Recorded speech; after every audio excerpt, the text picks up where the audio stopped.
हम लाते हैं talk shows और अनलिमिटेड एंटरटेनमेंट सिर्फ YouTube पर। अगर आपने अभी तक हमारा चैनल सब्सक्राइब नहीं किया तो अभी सब्सक्राइब करें और बेल आइकॉन को क्लिक करके हमारी लेटेस्ट वीडियोस के बारे में अपडेट जानें। सब्सक्राइब कीजिए और हम आपको लिए चलेंगे।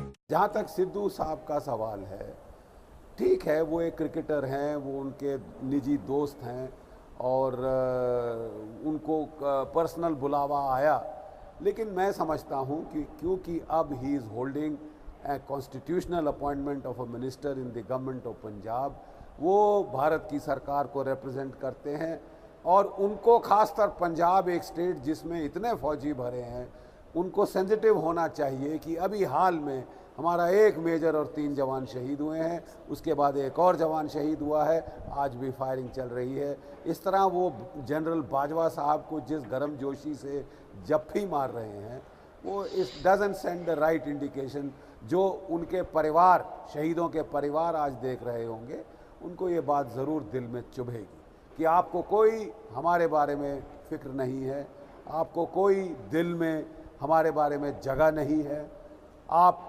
बिजनेस एज यूजुअल है, क्या फ़र्क पड़ता है, कुछ फौजी मर जाते हैं। ये एक बहुत गलत रवैया है।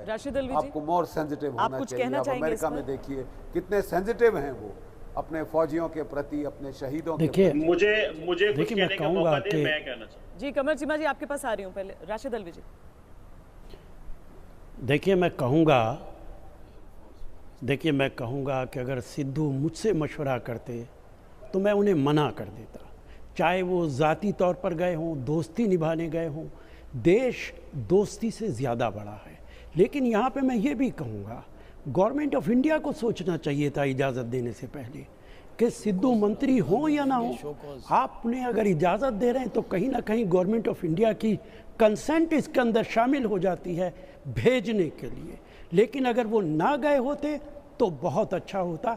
यकीनन जिस तरीके से वो chief of the army staff से गले मिल रहे हैं, उससे हमारे फौजियों पर कोई बहुत अच्छा असर नहीं पड़ेगा। और जैसे कि आप बता रही हैं कि LOC पे फायरिंग हो रही है, तो ये कैसे मुमकिन है कि जो लोग हमारे फौजियों को सीनों को दागदार कर रहे हों, उनके चीफ से गले मिला जाए और विश किया जाए? ये कोई मुनासिब बात नहीं। जी एम्बेसडर डोगरा। देखिए, आपके पाकिस्तानी मेहमान ने बुरा भला मेरे को कहा, तो वो तो अब आदत सी हो गई है कि जब भी आपके शो में आते हैं पाकिस्तानी मेहमान होते हैं तो थोड़ी देर के बाद वो इसी रफ्तार में आ जाते हैं।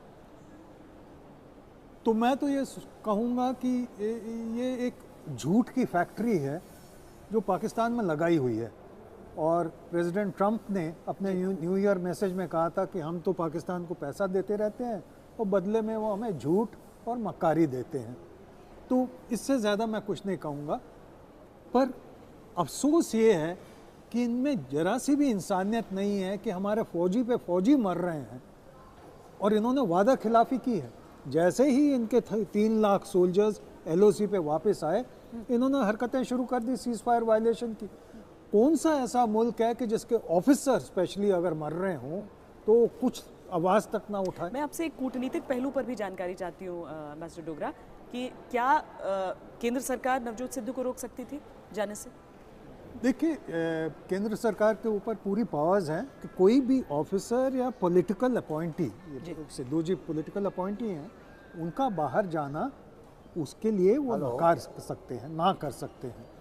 पर इसमें एक पॉलिटिकल सेंसिटिविटी थी, अगर ना करते तो एक पॉलिटिकल इशू बन जाता, इंडिया में पॉलिटिकल इशू बन जाता।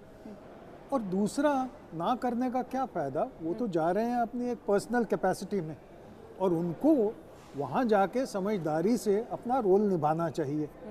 ये ना हो कि जनरल बाजवा ने उनको कह दिया कि हाँ हमने गोलियां मारनी बंद कर देनी है, हम तो शांति चाहते हैं। तो इन दोनों तस्वीरों को जरा गौर से देखिए। एक तस्वीर पाकिस्तान के प्रधानमंत्री इमरान खान के शपथ ग्रहण समारोह की है, तो दूसरी भारत के प्रधानमंत्री मोदी के शपथ ग्रहण समारोह की। अब दोनों का फर्क देखिए। प्रधानमंत्री नरेंद्र मोदी के शपथ ग्रहण में जहां सेना के अफसरों को आप ढूंढते रह जाएंगे, वहीं इमरान खान के शपथ में सेना के अफसर ही अफसर दिखाई दिए। ऐसा लगा जैसे ये इमरान खान का शपथ ग्रहण समारोह नहीं, बल्कि आर्मी चीफ बाजवा का शपथ ग्रहण समारोह था। आर्मी के अफसरों से मिलकर लोग खुद को ऐसे धन्य मान रहे थे जैसे पाकिस्तान के प्रधानमंत्री से मिल रहे हैं। भारत से अपने दोस्त के शपथ ग्रहण समारोह में गए नवजोत सिंह सिद्धू को ही देखिए कैसे पाकिस्तानी सेना के अफसरों से मिल रहे हैं। आर्मी चीफ बाजवा से गले मिलते हुए सिद्धू ने जरा भी ये नहीं सोचा कि यही पाकिस्तान की आर्मी बाजवा के इशारे पर भारतीय सेना पर गोलीबारी करती है, हमारे जवानों के गले काटती है और वो उनसे गले मिल रहे हैं। सिद्धू तो ऐसे खुश हो रहे थे जैसे उनकी पाकिस्तान के असली कप्तान से मुलाकात हो गई। लेकिन जनरल बख्शी, मैं इसी मुद्दे पर आपसे राय जानना चाहती हूँ, जो तस्वीरें में आपने देखा, एक फौजी होने के नाते, एक हिंदुस्तानी होने के नाते आपको कैसा लगा है?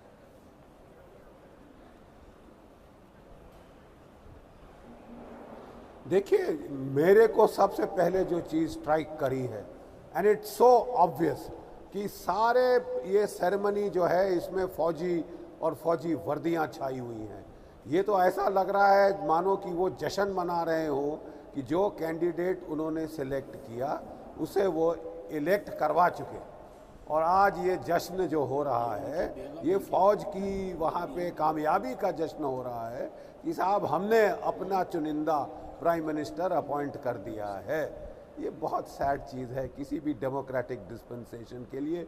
इतने सारे फौजी, हमारी कभी भी जो शपथ ग्रहण समारोह होते हैं आपको गिने चुने कुछ मिलेंगे जिनको भी बाय ऑर्डर भेजा जाता है, ठीक है साहब, और ये एकदम ओवरराइडिंग इम्प्रेशन है।